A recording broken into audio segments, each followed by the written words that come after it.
Carlos Blanco ha sido ministro para la Reforma del Estado, es presidente del Centro Latinoamericano de Administración para el Desarrollo, es uno de los venezolanos con mayor reconocimiento internacional.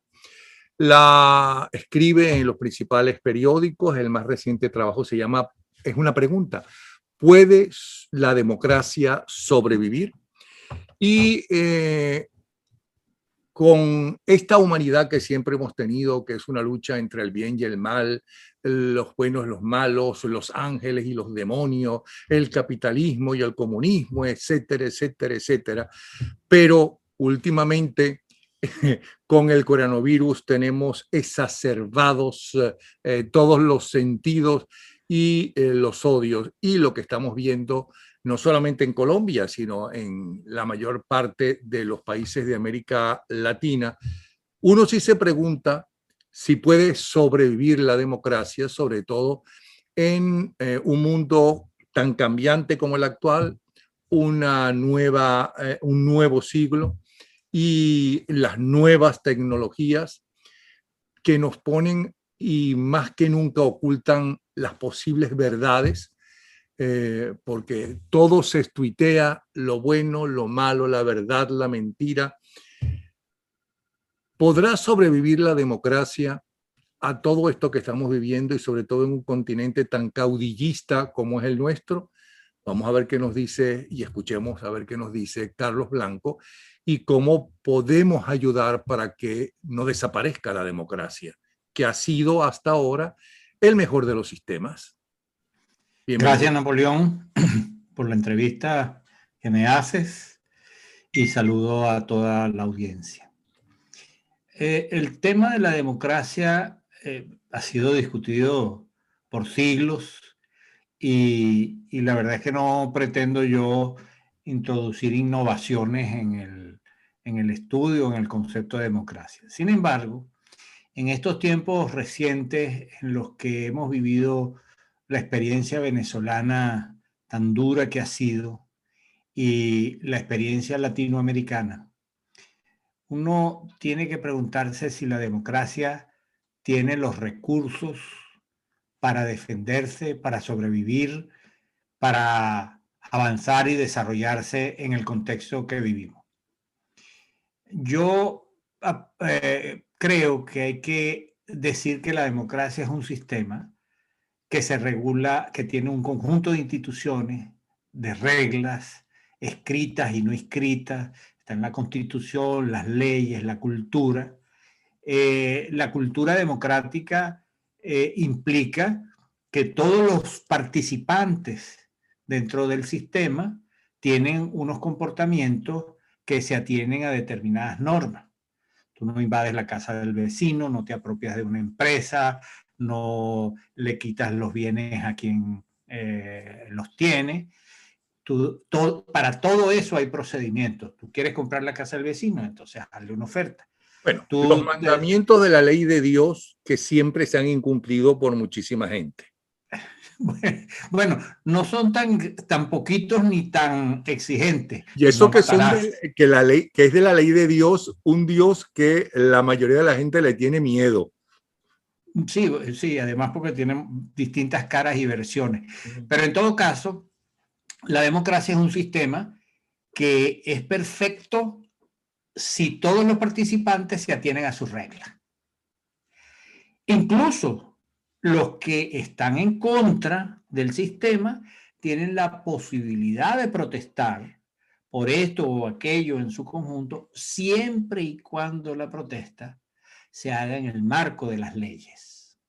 Tú puedes movilizar 1.000, 2.000, 100.000, 1.000.000 de personas, y si esas personas lo que hacen es plantear sus temas, mostrar la fuerza en la calle, eso es perfecto, eso es parte del sistema democrático. El problema es cuando hay agentes políticos que dentro de la democracia que no juegan con las reglas de la democracia. Ese es el problema. Es decir, cuando hay gente que vive dentro de una sociedad democrática, pero que intenta saltarse las normas y las leyes que la rigen. Allí hay un problema serísimo, porque si la democracia no responde, si el sistema político no responde a las amenazas que tiene en su seno, se debilita y eventualmente desaparece. Y si responde con dureza para defenderse, también se debilita. ¿Por qué? Porque se ve obligado a violar determinadas normas que imperan o que deberían imperar en la democracia. Es decir, cuando una democracia lanza a la policía a la calle para contener, para convencer, perfecto. Pero cuando la policía responde a la violencia con violencia, porque es inevitable, allí se crea un vacío, se expresa una debilidad de la democracia, porque si no actúa, la enfrentan y la liquidan, y si actúa, la obligan a actuar con normas y procedimientos que pueden violar los derechos humanos, violar los derechos de propiedad, etc. Entonces, yo pienso que nosotros estamos en este momento, en el mundo en general, porque si tú ves lo que está pasando en Rusia, en China y en otros países, pero en América Latina, muy cercanamente a nosotros, no solamente con la experiencia brutal, no democrática, antidemocrática de Chávez y Maduro, sino con lo que está pasando en los países de la región. Es decir, hay grupos políticos empeñados en hacer una provocación de tal naturaleza que al obligar a los gobiernos democráticos a responder, entonces los colocan en una situación de violación de derechos humanos y de otros derechos. Entonces, yo me pregunto, y es una pregunta para mí no fácil de responder, y no soy yo desde luego quien la va a responder, porque es una pregunta muy seria, si la democracia latinoamericana puede sobrevivir a estos ataques que se le hacen desde adentro y que para los cuales su defensa es prácticamente imposible, porque si hace A es condenada y si hace no A también es condenada. Si se defiende y se provocan, pues como es inevitable, situaciones terribles, muerte, heridos, etcétera, es malo. Y si no lo hace, pues se cae. Es como una persona que se entrena para la defensa, artes marciales o aprendiendo a manejar armas, y tiene conciencia de su poder. Entonces, ¿cuál es el ideal para esa persona que tiene mecanismos para defenderse? Que es pacifista, pero se quiere defender.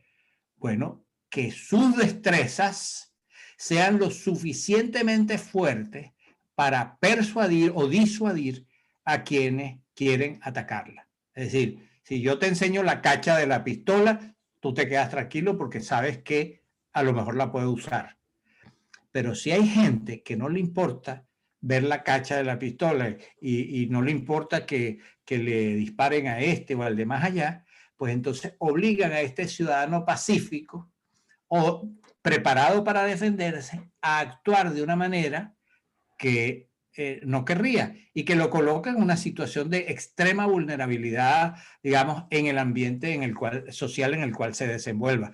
Porque tú puedes ser todo lo pacifista que sea, si te atacan y le das un tiro a alguien, bueno, está bien, sigue siendo pacifista, pero tienes en tu conciencia y en tu historia, en tu récord, una persona a la cual le has disparado. En ese sentido, yo he estado pensando y escribiendo algunas cosas sobre esto, en el sentido de que nosotros estamos viviendo un periodo en el cual hay que pensar con categorías diferentes. Una de las cosas que a mí me preocupa Pero más... perdona, antes que nos vayamos de tema. Mientras estabas hablando en los últimos 2, 3 minutos, yo estaba viendo al lado tuyo en la parte superior lo que está viviendo en este preciso momento el presidente de Colombia, Duque. Y yo también lo he visto y además, por razones de mi trabajo, he estado en los años recientes muy vinculado a Colombia. Conozco a muchos de sus dirigentes, conozco al presidente, a la vicepresidente, que es gran amiga, a varios de sus altos funcionarios. Me consta personalmente los esfuerzos que hacen por reformar Colombia, por crear un Estado mejor, por hacer lo que el presidente Duque ha condensado en tres grandes principios, que son el del emprendimiento, promover el emprendimiento en el marco de la legalidad, es decir, con instituciones fuertes, para que entre el emprendimiento y la legalidad se produzca la equidad social. Ese fue su planteamiento de campaña y es su planteamiento, ha sido su planteamiento en estos 2 años y medio de gobierno. Y bueno, así ha caminado. Y el tema es que a Colombia lo impactó el tema de la pandemia, como a todos los países. Ahí hubo cosas que se hicieron mejor, otras que se hicieron peor, pero en realidad, como en todos los países, esto impactó el gasto público de una manera tremenda. Sí, A lo eso es cual hay verdad. que añadir la Eso es verdad, migración. perdona, eso es verdad, pero también es verdad que no era el momento, ¿no?, de pedirle a la clase media y la clase más humilde, ¿no?, mayores impuestos para tapar ese problema. Ok, también es verdad que en vista de las protestas y graves protestas, el presidente Duque echó para atrás esa proposición. Y también es verdad que de nada valió echar para atrás y convocar a diferentes sectores del país para discutir qué es lo que hay que hacer entonces, qué proponen entonces, sino que siguen los saqueos, han quemado edificios, por lo menos un hotel, han matado gente. Y también es verdad lo que dice el expresidente Uribe. Bueno, si te están matando, si te están pegando tiros, tú tienes que defenderte.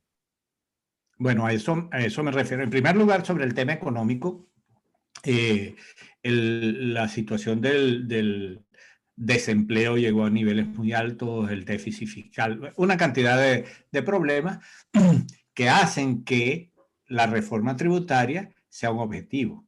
Ahora, a mí me parece que lo hicieron, el planteamiento lo hicieron con una ausencia de conciencia estratégica del problema. Y a mí, aquí lo digo de una manera, digamos, como mi impresión de observador y analista, yo creo que en Colombia no se ha visto, sino hasta muy reciente, el interés que tiene el régimen de Maduro de subvertir el orden interno.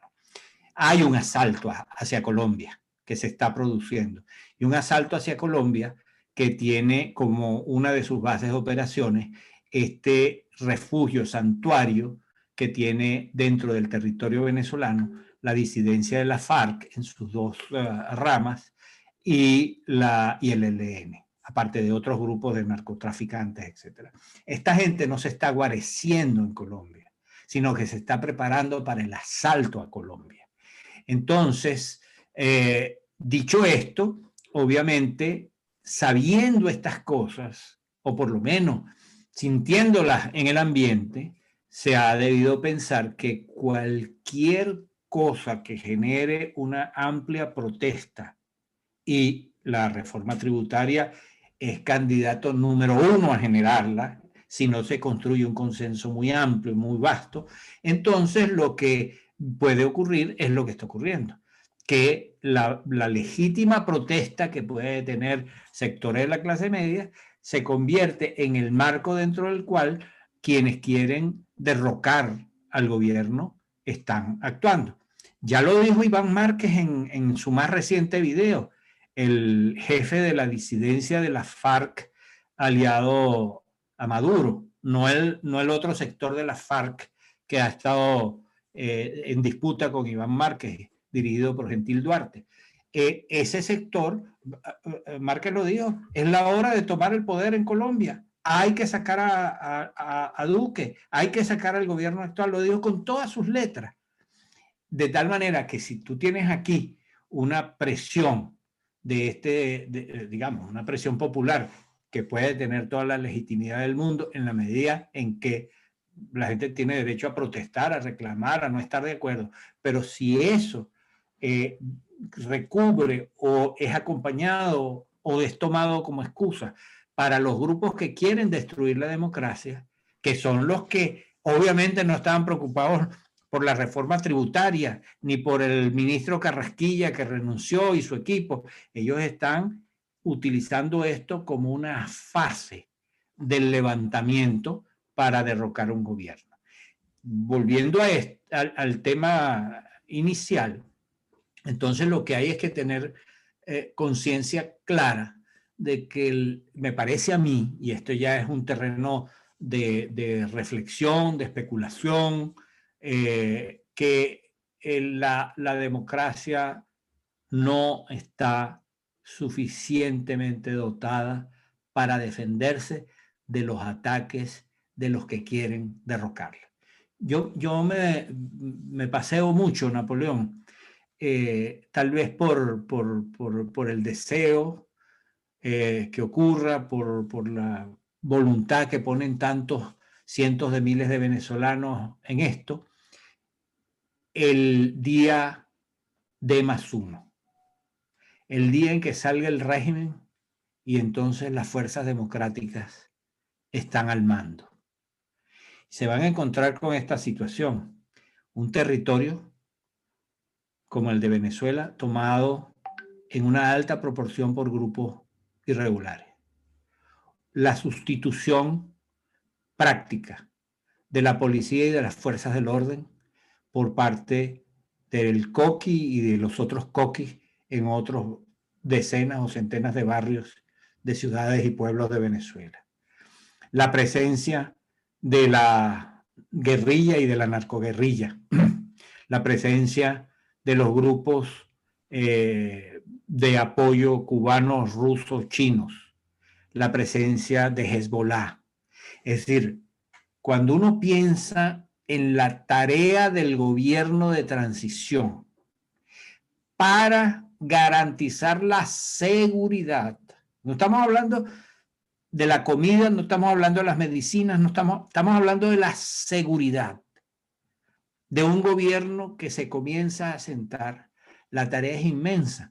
Por eso es que hay que concebir, alguna gente dice que hay quienes promueven la intervención extranjera. No, el problema es que ya en Venezuela hay intervención extranjera. Venezuela es un país ocupado por un conjunto de fuerzas a la cabeza de las cuales están los cubanos que tienen a Maduro como su principal ficha dentro del país. Entonces, ¿cómo se puede recuperar la democracia en Venezuela sin el apoyo internacional? ¿Cómo se puede enfrentar uno solo de los problemas, el del narcotráfico, sin el apoyo de la DEA de los Estados Unidos? ¿Cómo se puede modernizar y crear una policía sin el apoyo de las grandes policías del mundo, francesa, americana y de otros países? ¿Cómo se puede organizar la inteligencia policial y militar para que usando esa inteligencia haya menos necesidad de usar las armas de fuego? Porque cuando hay más información, es decir, es posible controlar las fuerzas contrarias de una manera menos violenta. Entonces, cuando estamos hablando de esto, tenemos que añadirle desde luego la dimensión humanitaria. Venezuela tiene que ser objeto de una operación humanitaria internacional de gigantescas proporciones, porque no es solamente el problema de comer hoy y mañana, que es un problema para millones de personas. El problema es cómo recuperar lo que se pueda recuperar en esa legión de niños, de ciudadanos desnutridos, desvalidos, deshechos física y emocionalmente.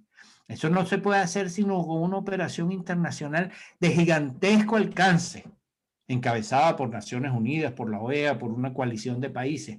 Entonces, Sí, pero vamos a estar claros, se puede hacer porque los alemanes, después de la Segunda Guerra Mundial y quedar devastados, los japoneses, que también perdieron la guerra y quedaron devastados, lo lograron.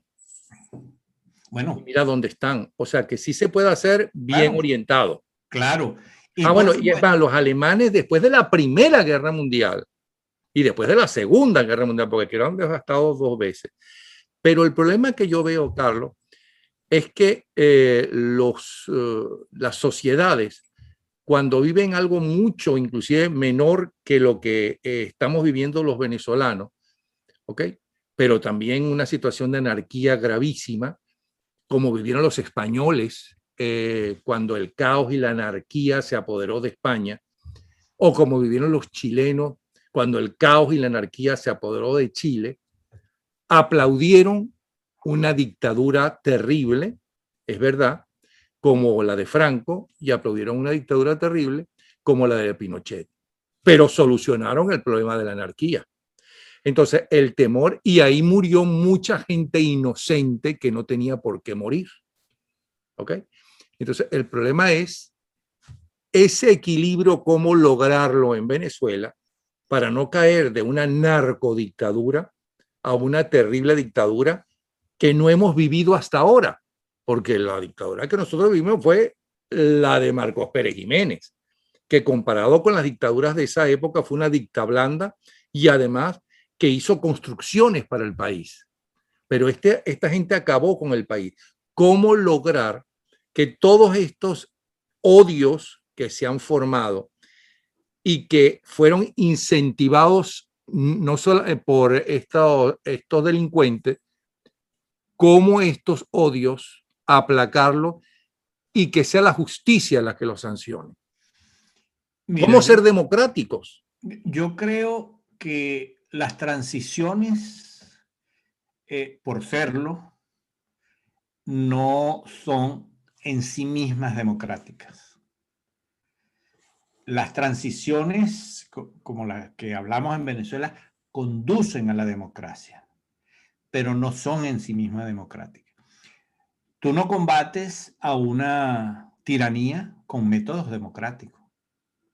Tú no combates a una narcodictadura, a una corporación criminal con métodos democráticos, porque no existen. ¿Cuáles son los métodos democráticos? La organización de la sociedad, la organización libre de los partidos políticos que pueden acceder al financiamiento, la libertad de prensa y de expresión. Es decir, esos son los componentes de una sociedad democrática que cuando los usas en una sociedad democrática, entonces los de este partido ganan más gente porque convencen más, los de este otro partido intentan ir al interior del país y convencer a la gente y entonces así ganan adeptos y combaten a los adversarios políticos en una democracia. Ahora, ¿qué ocurrió cuando Pérez Jiménez?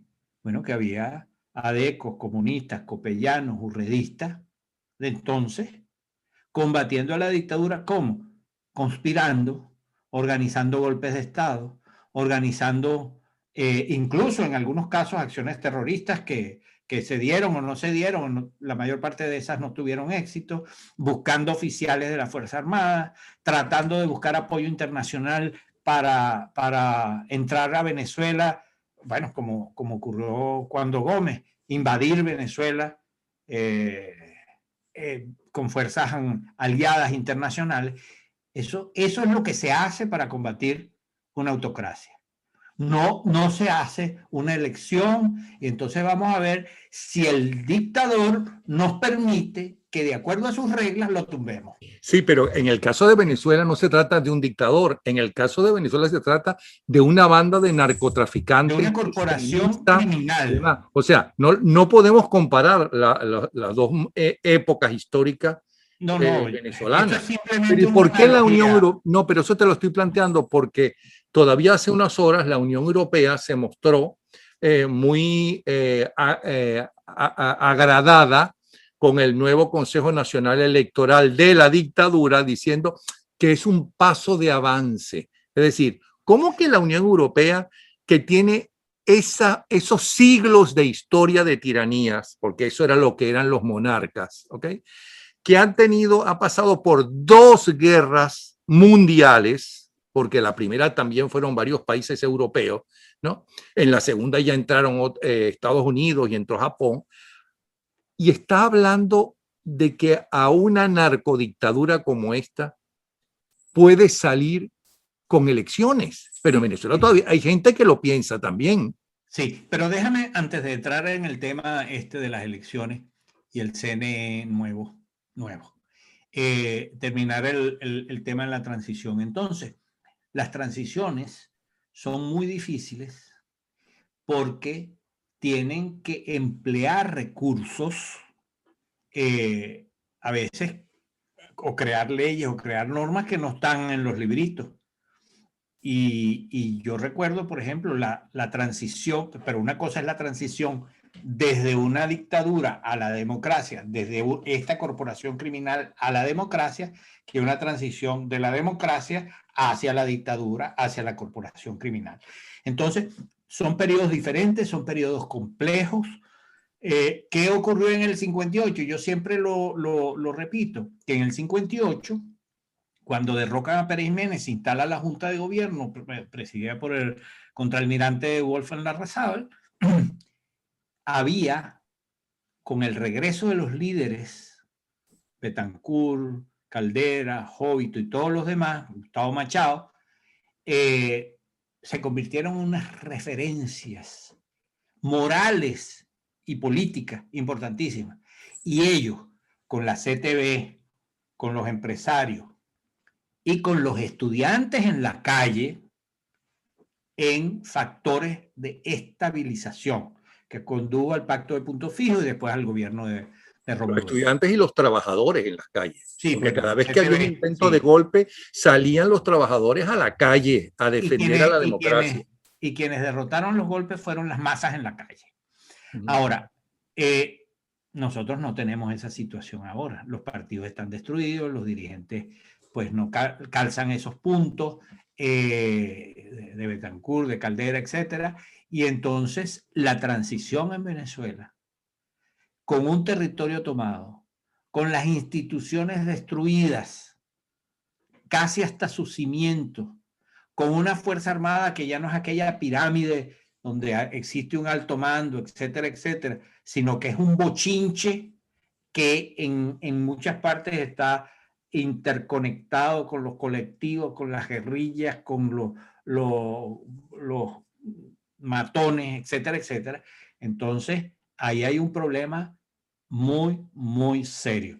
Y aparte de eso, de esa destrucción que conocemos, tenemos casi el 20% de la población de Venezuela fuera del país.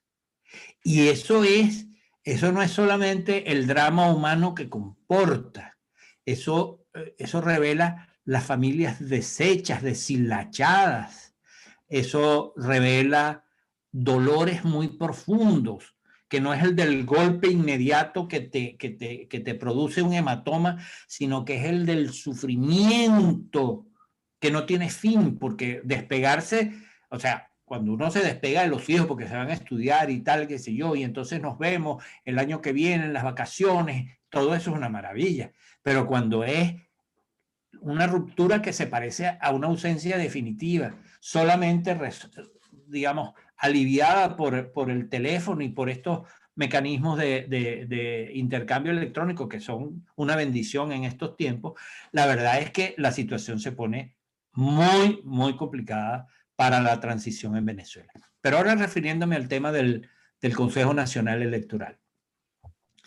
Mira, el interés, lo que ha hecho el régimen, yo creo que es una cosa que hay que reconocer, que ellos son buenos en lo que están haciendo, son eficientes, se proponen objetivos y los logran. Ellos lo que han hecho a lo largo de estos años es ir rebanando a la oposición y trayéndose una rebanada de ese salami y se lo comen. Y al otro, y al otro. Aquí hay gente que dice, con este nombramiento del Consejo Nacional Electoral, la oposición logra una oportunidad. Mentira. Lo que ha hecho el régimen es fortalecerse versus esa oposición. Se ha traído un sector de la oposición. Sí, pero ya Guaidó y Leopoldo López sí. han puesto en contra. María Corina seguro que se ha Por puesto en supuesto. contra. O sea, Antonio hay Ledesma gente que se ha también. pronunciado ya. Guaidó, María Corina, Antonio Ledesma, Andrés Velázquez, y varios Leopoldo otros. López se le hizo hace unas horas atrás. Ok, Ahora pero también es fíjate verdad tú, que no han podido acabar con la oposición. pero óyeme una cosa. No han podido acabar con la oposición, pero la colocan en una situación de muy poco confortable. Porque en este momento, los que se suponía eran aliados de esta posición, hay que salir del régimen. Hay que solamente a través de elecciones presidenciales y generales, libres, limpias, se puede resolver la crisis venezolana. Y para esas elecciones libres y limpias tiene que salirse del régimen. El célebre mantra de Guaidó, que lo abandonó después del cese de la usurpación, régimen de transición, gobierno de transición y elecciones libres. Bueno, resulta que eso está, digamos, totalmente descaminado, habría que retomarlo. Y yo creo que hay que decir una cosa que es muy importante en relación con este Consejo Nacional Electoral. Hay gente que recubre su apoyo, vergonzante o no, a este Consejo Nacional Electoral, porque habría allí personas honorables, las de la oposición. Yo creo que yo no voy a discutir la honorabilidad de gente que no conozco, pero lo que yo puedo decir es que en los gobiernos de Pérez Jiménez y de Gómez y de todas las dictaduras del mundo ha habido siempre gente honorable. Pérez Jiménez tenía excelentes ministros. O sea, tú piensas en el fraile Urbaneja, el que era ministro de Justicia, es un señor. O piensas al final, en los momentos postreros, en el doctor Fernández Morán, ministro de Educación. Incluso en Germán Suárez Flamerich, que sustituyó a Delgado Chalbó cuando lo asesinaron. Era un personaje de cierta relevancia. O los ministros intelectuales de Gómez. Es decir, esos ministros lo que hacen es darle lustre a un régimen y perder el propio que tienen. Porque al final terminaron como los ministros de Gómez, los ministros de Pérez Jiménez, los ministros de la dictadura. Entonces, eso es lo que pasa cuando se meten a redentores en una situación como esta, siempre, si es que lo creen. Porque en realidad lo que hacen es participar de un engranaje que los supera, que los abruma y que los controla. Porque, ¿qué van a organizar? Las elecciones en las que Maduro va a perder. O sea, se sabe que no. Entonces, creo que eso es así. Lo que pasa es que hay que decir lo siguiente. En la comunidad internacional hay una cantidad de zánganos, estilo Zapatero, que lo que quieren es favorecer a Maduro. Eso está claro. Pero en la comunidad internacional hay cansancio con el tema venezolano. Y ese cansancio proviene de dos cosas. Primero, es una herida abierta en América Latina, parafraseando a Galeano, que tiene ahí no 1 año, no 2, no 5, no 10, tiene 22 años. 22 años, una generación. Entonces, esto está, digamos, hay gente, gobiernos que se preguntan, bueno, pero ¿hasta cuándo el caso venezolano? Porque no les llega de cerca, porque tienen problemas internos más importantes, porque no tienen sensibilidad o por lo que sea. Pero la responsabilidad fundamental de esa situación es de la oposición venezolana y de quienes la han encabezado. ¿Por qué? Porque tú no le puedes decir a una gente, hoy nuestro camino es el cese de la usurpación, nuestro camino es la salida del régimen de Maduro, cosa que logró un apoyo monumental desde enero de 2019. Y a los meses, algunos de esos dirigentes, que me consta, se enteran por la prensa que hay unas negociaciones con Maduro a ver si Maduro accede a hacer unas elecciones en las cuales él va a perder. Entonces, eso manda un mensaje equivocado y hay gente que dice, bueno, digo que me consta, que dice, bueno, si esto va a ser así, si esta gente cambió el cese de la usurpación por la participación en las elecciones, ¿por qué nosotros vamos a ser más papistas que el Papa? Y entonces, sencillamente, no abandonan el apoyo retóricamente, pero se van replegando. El único apoyo real, efectivo que ha tenido el gobierno de Guaidó en los tiempos recientes, la estructura esa de Guaidó interina, es Estados Unidos. No es poca cosa, pero no es todo. Porque los demás países, por el COVID, por el desconcierto, porque tienen otros problemas más urgentes o porque están desengañados, ya no tienen el mismo entusiasmo que tuvieron cuando parecía posible en el corto plazo la recuperación de la democracia venezolana. Por tanto, yo creo que este tema del CNE es otro episodio de las centenas de veces que ha habido una equivocación estratégica. Sin embargo, creo que la sociedad venezolana, y además eso es una intuición, eso es por lo que uno puede sentir por los medios de comunicación, por las redes, con la gente que uno habla, es una impresión, no tengo el fundamento, no va a participar en esa farsa. Algunos dicen que las encuestas dicen que la gente quiere participar en las elecciones, un porcentaje importante de la gente. Claro que sí, yo también. Es decir, a mí me parece que si hay una solución pacífica, electoral, democrática y constitucional, como se decía algunos años, eso es mejor que nada. O sea, eso es perfecto. Ahora, como yo no creo que hay solución democrática, pacífica, constitucional y electoral, pienso que mucha gente va a entender que eso no es una elección, sino, como suele decir María Corina, una asignación de cargos previamente convenidos. A ti te tocan 3, a ti te tocan 5, etcétera. Y eso es, digamos, una trampa sobre la trampa.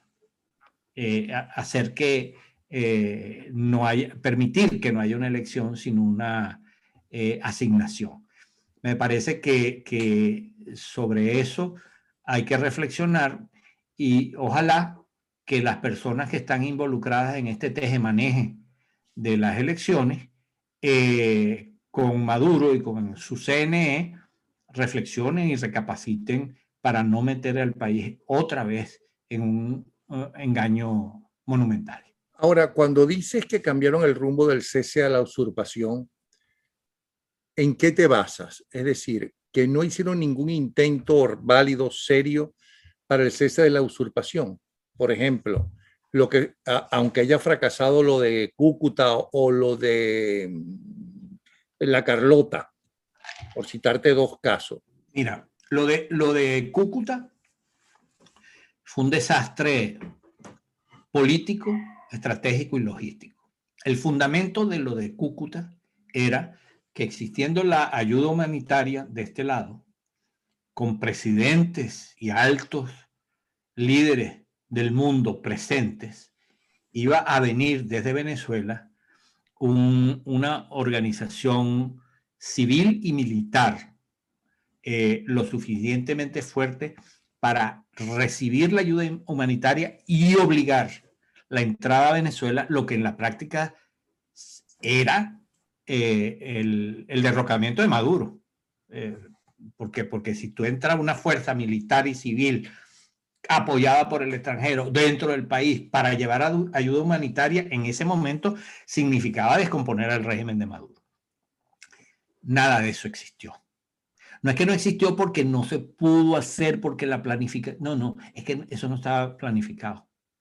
Y los que fueron allí, empezando por el presidente Duque y otros altos funcionarios de la región, bueno, no podían creer lo que estaban viendo. Era una cosa absolutamente amateur.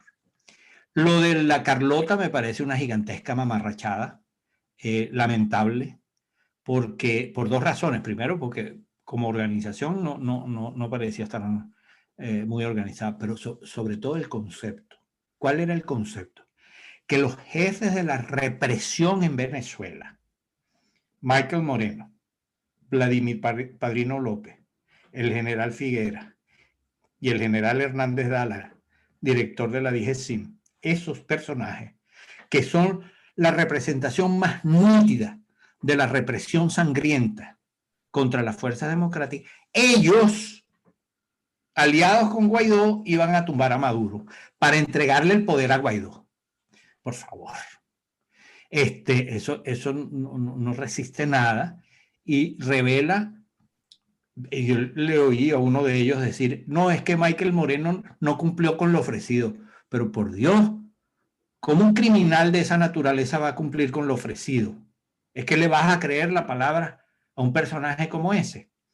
Y luego, yo me imagino un gobierno de coalición entre gente de la oposición y esos personajes. O sea, eso es una cosa que me parece absurda. El tercer gigantesco error fue que mientras el cese de la usurpación era la gran bandera, de repente por una filtración en Madrid se supo que estaban sentados negociando en Noruega elecciones cuando lo que estaba planteado en la calle, encabezado por Guaidó, era el cese de la usurpación. Tú no le puedes mentir a la gente. Tú puedes llegar a la conclusión, Napoleón, como hay gente que ha llegado. Mira, el cese de la usurpación fue una equivocación. Eso no había fuerza, no había condiciones, no lo podíamos hacer. Eso es una conclusión. Pero tú le tienes que explicar a la gente. Miren, ciudadanos, yo creí en el cese de la usurpación por esto y por esto y por esto. Pero resulta que eso no se puede. Y no se puede por esto, por estas razones. Y la consecuencia de eso habría de ser, bueno, yo ante este fracaso me retiro para que otros, pero supongamos que no lo hagan, como no lo hacen.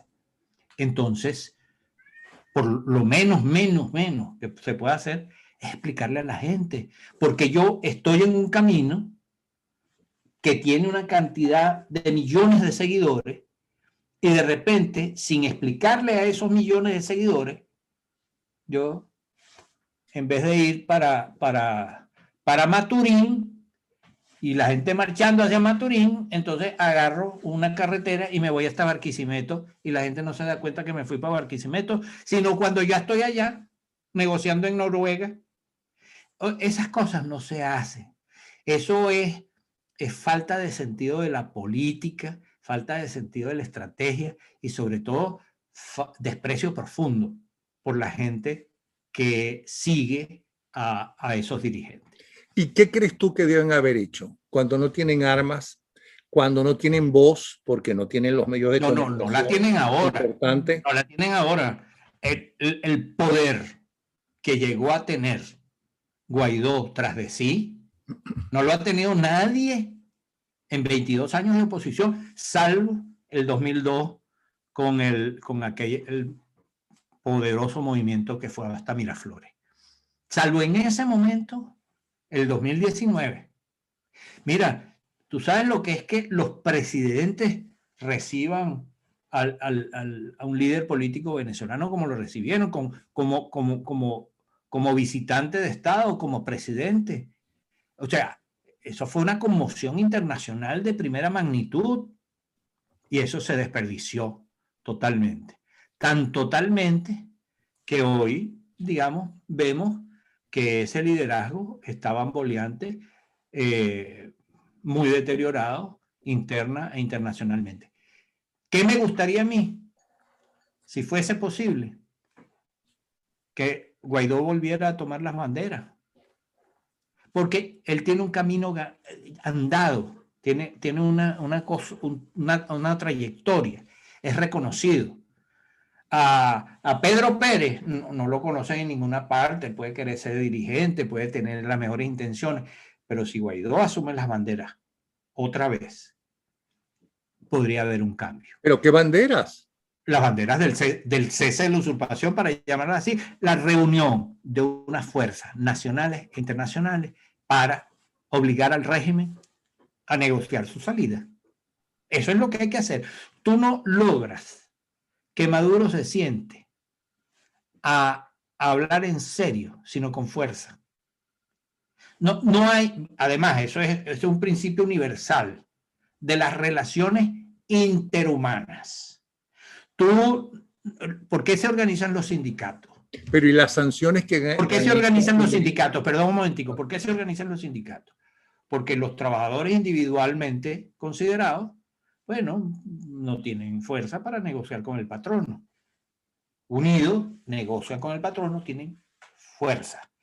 Esa fuerza no quiere decir que sea violenta, pero tienen fuerza. Esa fuerza es la que se necesita para obligar al régimen. Yo no estoy planteando que al régimen hay que entrar con fusiles y no, hay que obligarlos a negociar. ¿A negociar qué? A negociar su salida. Con China y Rusia apoyando al régimen. Están apoyando ahora al régimen, cosa que no existía hace unos años. Lo apoyaban, pero no estaban interviniendo abiertamente en la política venezolana. China tenía fundamentalmente intereses económicos. Venezuela se convirtió en el país de destino de las inversiones chinas más importantes de América Latina. Y a partir de un momento su interés era cobrar. ¿Cómo hacemos? Porque ya estos no tienen el dinero que tenían antes. Y poco a poco, en la disputa mundial con Estados Unidos, el alineamiento con Maduro de China y de Rusia sirve para que el territorio venezolano sea el escenario de una disputa geopolítica, ya no entre el mundo comunista y el mundo capitalista, sino entre el mundo del autoritarismo dictatorial representado por estos sistemas y las fuerzas democráticas.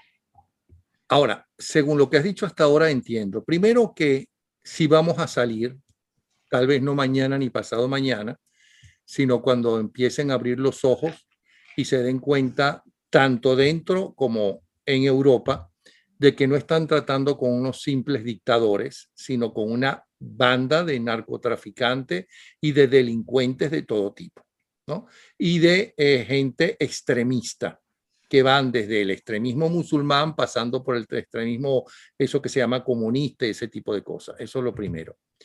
Lo segundo que te entiendo es que esa transición no va a ser democrática porque no puede ser democrática, porque tú no puedes enfrentarse a todas esas fuerzas, ¿no? Exactamente con la constitución y las leyes, sobre todo en un país que la pena máxima son 30 años, que creo que a nadie lo han aplicado.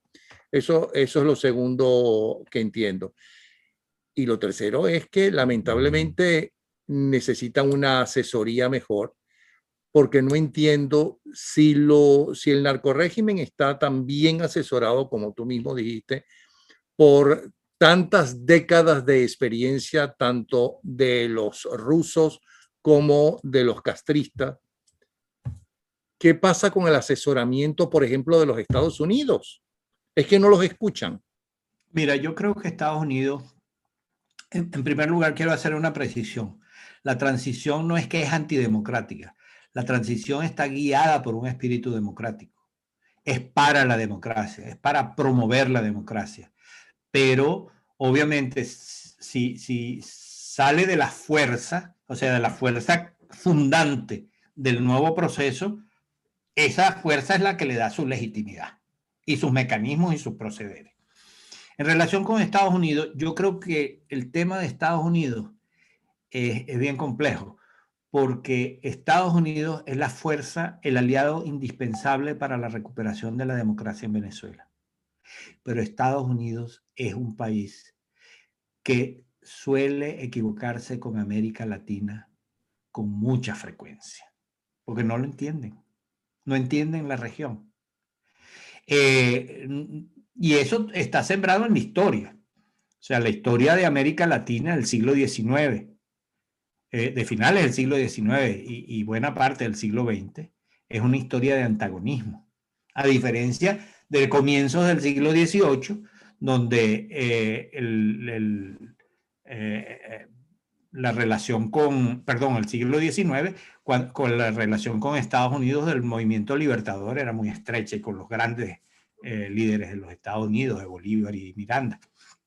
Después, la política de los Estados Unidos en la cuenca del Caribe, fundamentalmente fue un desastre de intervención, de invasiones, etcétera, etcétera. Y eso dejó una huella en América Latina, en la cultura latinoamericana muy profunda, que está allí. Uno puede decir, no debe ser, no es bueno, pero está allí. Y tú no puedes achacar a los dirigentes de Estados Unidos de hoy lo que hicieron los dirigentes de los Estados Unidos hace 100 años. Pero el sustrato cultural de la contradicción está allí. Y pienso que Estados Unidos a veces no entiende los procesos. No entiende los procesos no porque no tengan habilidades y toda la experiencia y las capacidades del mundo, sino porque intentan resolver a partir de determinados patrones culturales y políticos problemas extremadamente complejos. Por ejemplo, perdona, un paréntesis antes del ejemplo. Eso que tú estás diciendo, esa afirmación que tú estás diciendo, la dijeron varias veces en mi casa miembros de la embajada norteamericana en Venezuela, que en Washington no entendían América Latina, que no entendían qué pasaba, que era otro lenguaje, que era como si les hablaran chino. Y yo creo que eso, digamos, hay latinoamericanistas de primera en Estados Unidos, tanto en el mundo académico como en el mundo oficial. Yo recuerdo, digamos, en este momento, porque hablé recientemente con él, Arturo Valenzuela, fue subsecretario de Estado para Asuntos Hemisféricos, nacido en Chile, pero digamos, ciudadano de los Estados Unidos, que tiene una comprensión de América Latina, pero son islas, porque el grueso de los Estados Unidos, por ejemplo. Pero perdón, no son peores los europeos. Los europeos. No, pero los europeos. Y el comportamiento de Europa junto con hacia los chulos del siglo XX, que son los Castro, sí, que les daban patadas en el trasero. Pero lo de Europa es otro. Lo de Europa pasa por la contradicción con Estados Unidos, pero ya va. En relación con Estados Unidos, por ejemplo, de las cosas que ellos no han entendido es la variopinta forma de la oposición venezolana. Entonces piensan, estos son la oposición, y se meten a trabajar con un sector de la oposición y no entienden la diversidad, la variedad, las diferencias. Cuando tú recordarás muy bien que cuando Chávez llegó al poder, el embajador era una persona encantadora, John Maisto. Un tipo muy afable. No hay que hacerle caso con lo que dice, sino lo que hace. Me lo dijo a mí, o sea, lo digo muchas veces, pero a mí me lo dijo personalmente. No te preocupes por Chávez. No le hagas caso a lo que dice, sino a lo que hace.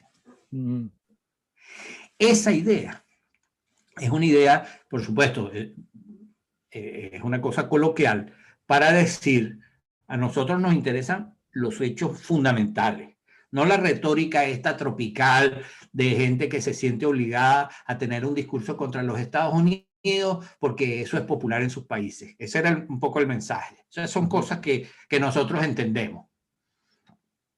No calaron a Chávez. Yo creo que el embajador de los Estados Unidos que mejor entendió lo de Chávez fue Shapiro. Porque Shapiro vio ese proceso del... Por cierto, Chávez lo acusó de estar metido en la cosa de 2002, cosa que yo no creo. Pero digamos, él estaba en ese tiempo allí. Y después pasaron las cosas que pasaron. Pero lo esencial es que para ayudar y apoyar a Venezuela, la política no puede ser desarrollada, ni diseñada, ni formulada en Washington. Que es lo que intentó Tom Shannon en su momento, equivocándose completamente, que es la versión de los Estados Unidos de Zapatero. Entonces, a mí me parece que lo que correspondería a un gobierno que empieza, que es el gobierno de Biden, que por cierto, yo creo que no hay mayores diferencias entre Obama, Trump y Biden respecto de Venezuela. Hay diferencias en los tonos, pero no en las políticas. Las sanciones empezaron con Obama, siguieron con Trump de una manera muy importante y han continuado hasta ahora. Entonces, lo que yo creo es que si el gobierno de los Estados Unidos está replanteándose el tema de la política hacia Venezuela, debería por lo menos oír otras campanas. Visiones diversas. Está bien que siga hablando con los que habla, pero que hable con otros que no habla, que escuche, que trate de entender desde esa diversidad lo que realmente está ocurriendo en el país. Porque el problema real, Napoleón, es que se está produciendo una diferenciación. Yo lo he dicho contigo alguna vez, que es diferente a la que teníamos antes. Durante años hemos tenido chavismo y antichavismo, gobierno, oposición. Ahora, esa diferencia está dando lugar a otra. Los de arriba versus los de abajo versus los de arriba. Y en los de arriba están no solamente los del régimen, sino muchos personajes, grupos y sectores de oposición.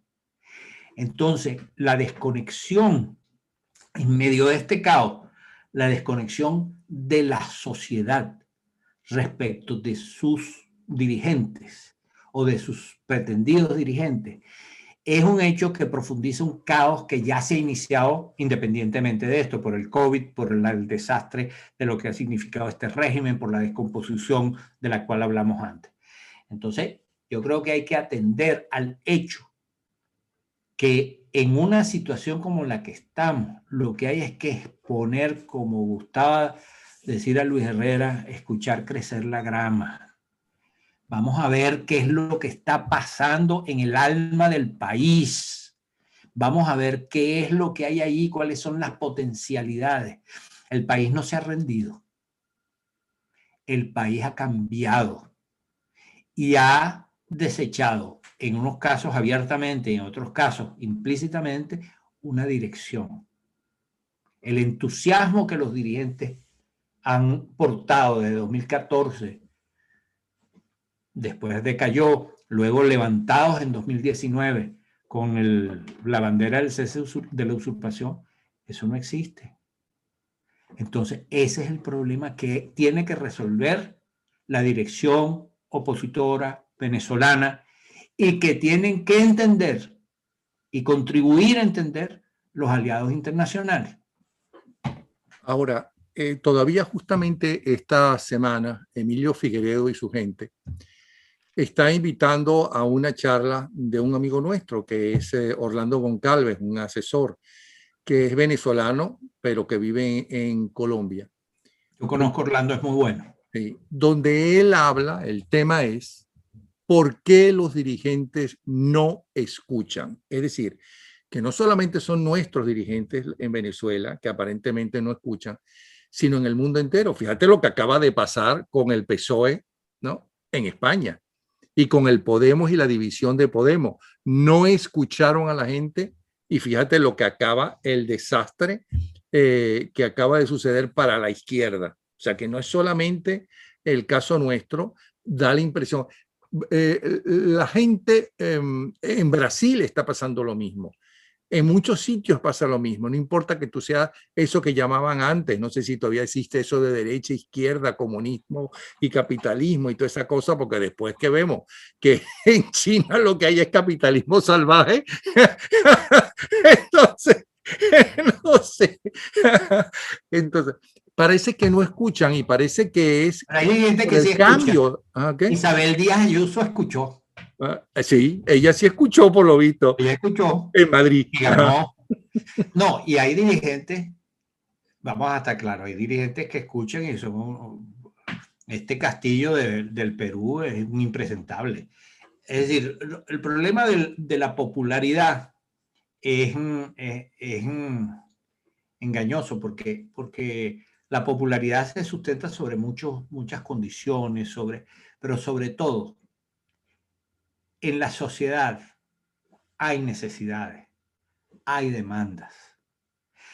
Las sociedades no hacen seminarios en la universidad para ver, bueno, vamos a ver, escuchar al profesor tal y al analista cual, esos argumentos tan redondos y tan llenos de sabiduría.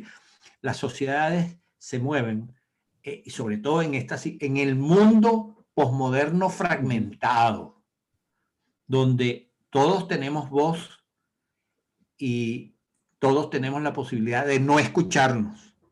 Bueno, de hecho, no nos escuchamos. Exacto. Vivimos en diferentes globos y escuchamos los que piensan, ¿no? Lo que queremos escuchar nosotros de ellos. Y eso y en estos momentos que todo el mundo dice, no, es una sociedad hiperinformada, hiperconectada, eso es verdad, pero cada vez se van formando mundos, digamos, aislados.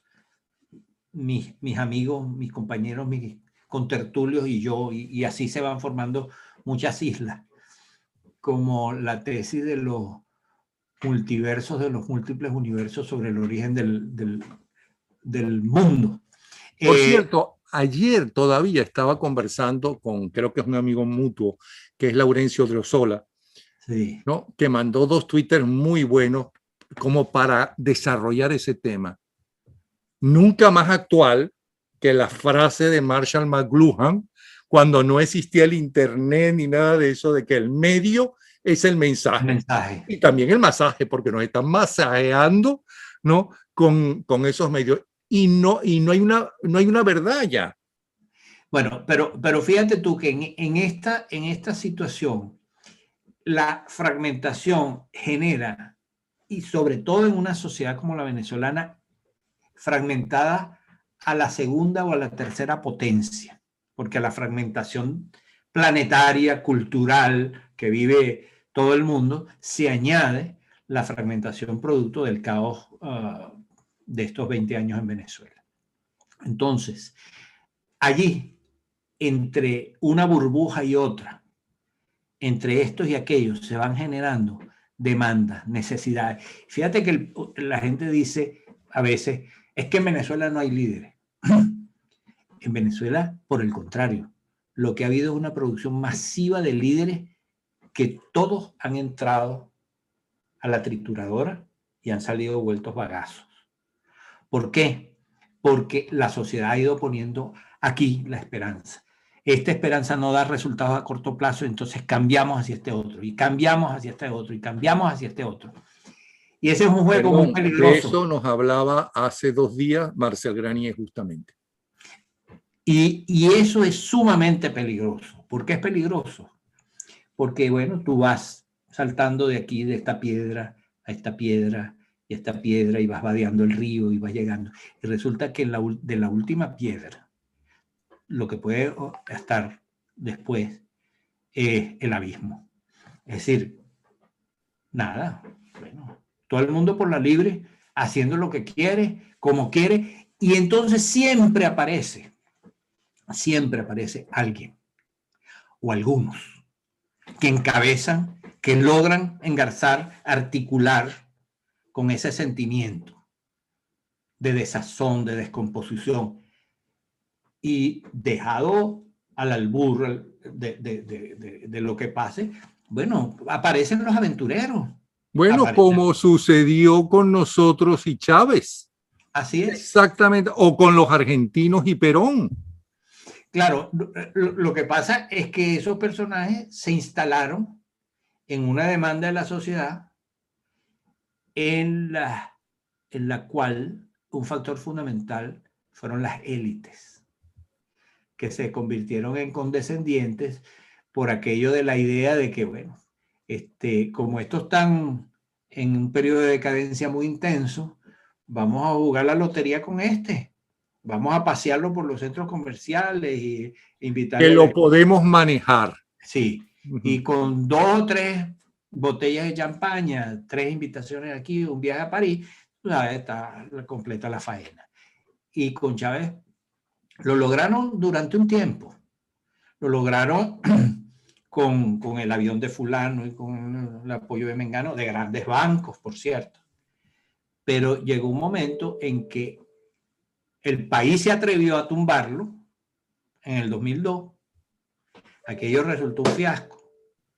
Y entonces allí sí es verdad que lo que había sido un tipo un tanto tarambana y con sus ideas radicales, porque las tenía desde antes,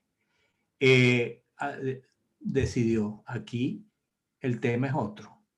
Se embarcó a fondo con los cubanos, se embarcó a fondo con las fuerzas del mal internacional y bueno, hizo todo lo que hizo. Ahora, antes de terminar, volvamos a ¿puede la democracia sobrevivir? Yo no sé si en el futuro pueda sobrevivir la democracia, espero que sí, y que algo sea mejor que todavía la democracia, porque el ser humano ha evolucionado desde las cavernas hasta hoy en muchísimas cosas. Y en estos cambios drásticos como la revolución industrial y demás, ¿no? Han salido cosas sumamente positivas y unos avances de la civilización, no hay que ser pesimista. Lo que pasa es que es muy doloroso, ¿no? Todos esos cambios tan revolucionarios, por darle un nombre. Pero en este momento, en estos próximos años, ¿no? De la revolución tecnológica, de la revolución dentro de nosotros mismos, de estar, llevamos año y medio encerrados en nuestras casas, ¿no? Ya desesperados, muchísima gente. ¿Okay? En estos momentos en que la gente por fin puede hablar, unas veces para denunciar cosas que hacía mucho tiempo había que denunciar, como lo que hacen con las mujeres y con los niños, los vagabundos, ¿no?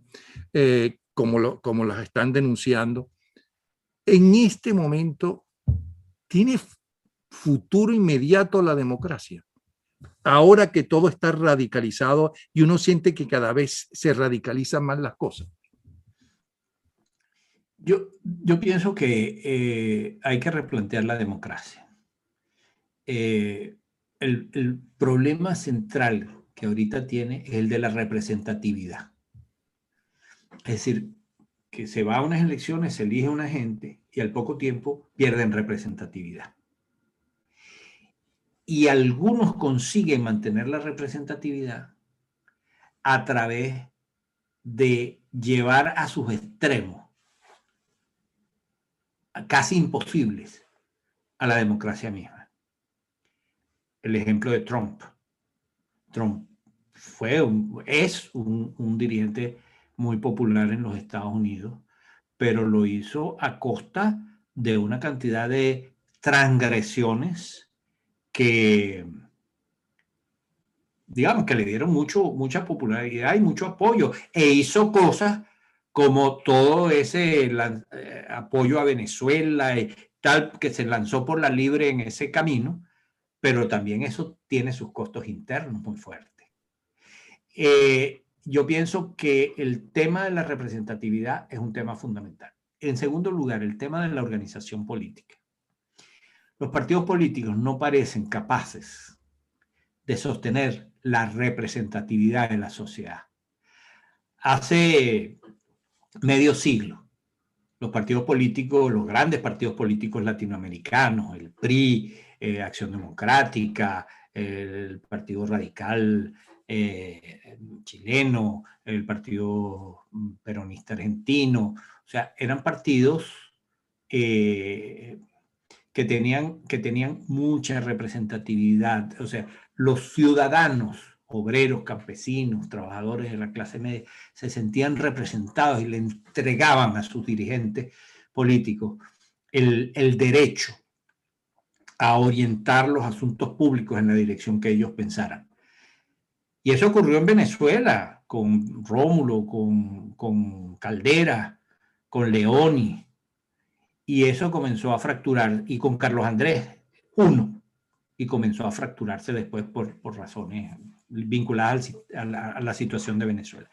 Entonces, ¿cómo se hace para construir nuevos tipos de organizaciones que tengan capacidad de tener una circulación más fluida con los ciudadanos? Luego está el tema de las organizaciones de la sociedad civil, fundamentales, pero que a mi manera de ver las organizaciones de la sociedad civil, bueno, eso lo comparte mucha gente, no tienen ninguna capacidad de reemplazar a los partidos políticos, de sustituir a los partidos políticos. No pueden hacerlo porque por la naturaleza de su composición ligados a temas específicos y no a temas generales como los partidos. Luego hay que discutir, pienso yo, formas de financiamiento de la política. El financiamiento de la política es un tema crucial porque la política se ha convertido, la política que conduce a mantener una organización, a mantener un partido, a participar en las elecciones, eso es caro.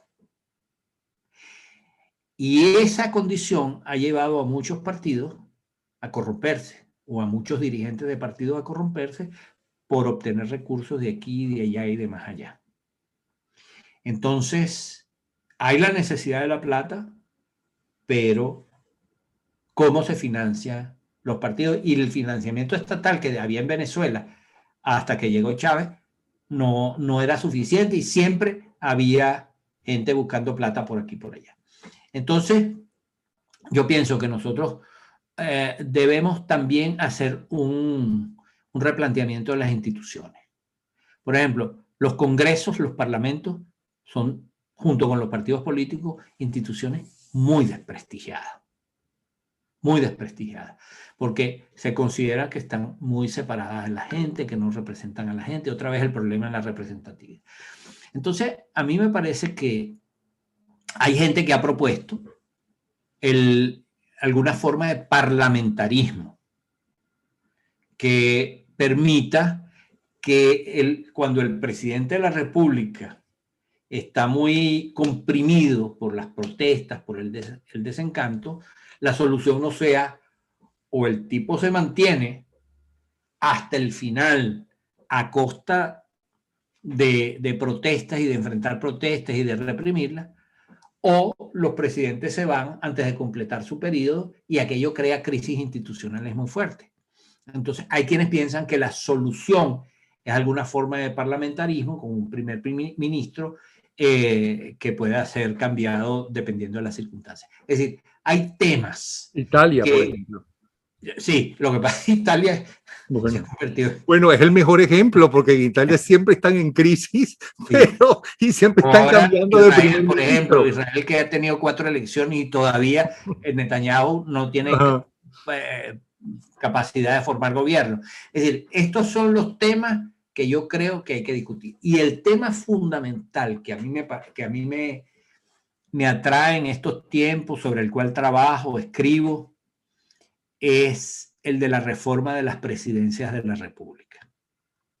La presidencia de la República en los países latinoamericanos, en muchos otros países, pero en los países latinoamericanos es heredera del caudillo del siglo XIX. ese caudillo del siglo XIX tenía todos los poderes, repartía las tierras aquí, liberaba a los esclavos o tomaba a los esclavos, hacía esto o aquello, era dueño y señor de vidas y haciendas. Evoluciona la región, llegan las democracias, pero culturalmente sigue la idea de que el presidente es el principal de los caudillos, de que es el caudillo entre los caudillos. Y entonces las sociedades empiezan a pedirle a ese presidente que resuelva este problema y aquel problema y el de más allá y la calle de aquí incrementa los salarios, etcétera, etcétera. Entonces, no entiende la sociedad, porque no puede entenderlo porque es heredera de esta cultural de esto y los dirigentes no se han ocupado de replantearse el problema en la mayor parte de los casos, que el presidente de la República en los sistemas democráticos latinoamericanos es un prisionero. El grado en el que puede moverse, distribuir recursos, mover de aquí para allá y de allá para acá es bastante limitado. ¿Por qué? Porque no tiene ese poder total que tenían los caudillos, porque están sometidos a una madeja legal, constitucional, legal, normativa que los atrapa, porque los recursos están casi todos asignados previamente y el margen de distribución es muy bajo. Entonces, el gran poder de los presidentes es nombrar y quitar funcionarios, en realidad. Estoy exagerando, pero digamos, ese es su gran poder. Las presidencias... No estás exagerando. Y así como antes vi a Duque, ahora estoy viendo a Carlos Andrés Pérez II, ¿no? Y su destitución por parte de sus propios compañeros. ¿Y por qué? Bueno, el tema es, Napoleón, que... No te quieres meter en ese lío, ¿no? No, sí te puedo meter, pero déjame terminar la idea anterior. El tema es que la posibilidad de los presidentes de actuar pasa por una reforma de sus oficinas para que puedan no solamente desarrollar, promover, conceder, evaluar, aplicar políticas públicas, sino que tengan los mecanismos para evaluarlas. En relación a Carlos Andrés Pérez, Carlos Andrés Pérez II, pero Carlos Andrés Pérez II es Carlos Andrés Pérez el último. Sí, efectivamente.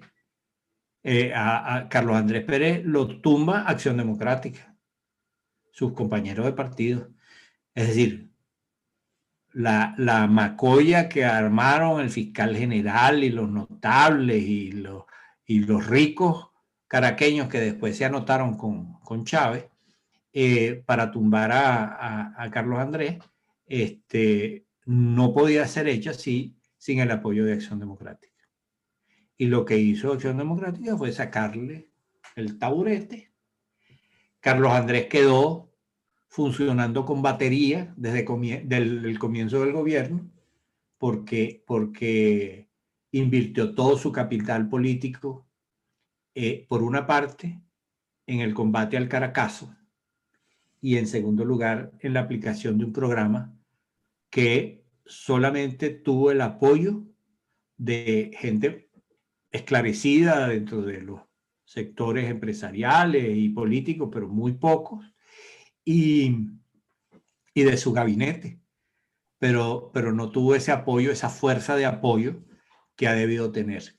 Mi opinión, desde el comienzo se lo dije al presidente, entre otras personas como Antonio Ledesma, Armando Durán, que él tenía que construir una fuerza política propia para poder aplicar el programa de cambio económico y político en el que estábamos empeñados.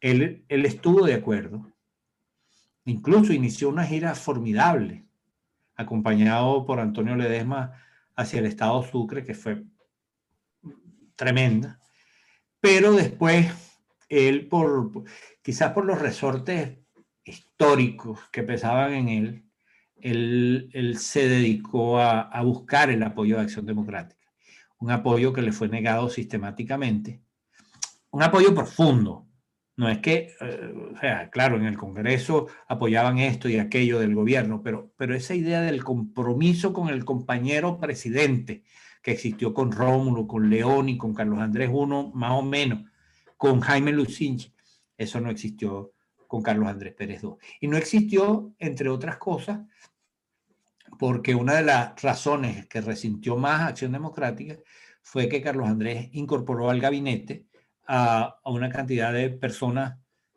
independientes y como dijo alguna vez un exsecretario general de ADES, que ahí el partido no tenía gente y además se les ocurre hacer la descentralización y entonces en vez de tener los 22 gobernadores, entonces pasaron a tener 11 gobernadores después de la elección, la mitad, uno más de la mitad. Entonces, esto fue una catástrofe para el partido, porque lo obligó a redefinirse, etcétera, a redefinir sus liderazgos. Lo obligó a actualizarse. Claro, pero los que tenían la sartén por el mango no la podían tener más. Y digamos, un ejemplo de eso es el papel que jugó Alfarusero, con quien yo personalmente tuve una buena relación después de un incidente que si hay tiempo te cuento. Pero Alfarusero era el todopoderoso de Acción Democrática como secretario general y ejercía ese poder sin contemplaciones. Y después Alfarusero lo dejaron sus propios compañeros, lo mismo que él había hecho con Carlos Andrés, lo hicieron sus compañeros con él, con aquella candidatura presidencial enloquecida, y terminó solo, absolutamente solo, o sea, sin gente al lado, sin 2 o 3 personas al lado. Y ese proceso de solidaridades y abandonos son procesos personalmente terribles, pero además políticamente conmovedores, porque Carlos Andrés siempre quiso, siempre buscó, no siempre con buena orientación, pero siempre buscó el apoyo de Acción Democrática. Él quería que los adecos lo apoyaran. Él se sentía adeco. Y una de las cosas que más le dolió hacia el final, hacia todo este gran final casi operático que fue su salida del gobierno y todo lo que ocurrió después, fue la expulsión de AD. Sus compañeros lo expulsaron. Y como al cabo de los años me dijo uno de esos dirigentes autores de la expulsión, en relación con los vínculos del partido AD ya con Chávez en el poder, que se volvieron blanditos, me dijo: Carlos, tenemos que hacer eso porque si no nos persiguen a nosotros. Bueno, un poco lo que casi le hacen a Rómulo Betancourt cuando dijo que había que sacar a sombrerazos a los corruptos y hubo movimientos para sacarlo a él del partido. Pero bueno, ya tengo en rojo la batería, por lo tanto que está sabrosísima esta conversación. Espero que no sea buena, sí, la última, ¿ok? Sino que muy pronto hagamos otra. De verdad, Carlos, interesantísimo la conversación. Les recomiendo que lo sigan para que ahí tienen cómo seguirlo, para que además puedan leer en qué se basó parte de esta conversación. El artículo ¿Puede la democracia sobrevivir? Y es una pregunta. Vuelvo a repetir que él fue ministro para la reforma del Estado, que bien se necesitaba y que intentaron hacerlo. Algunas cosas se hicieron. Presidente del Centro Latinoamericano de Administración para el Desarrollo. Gracias, Carlos Blanco. ¿Okay? Gracias, Napoleón. No, a ti. Un abrazo.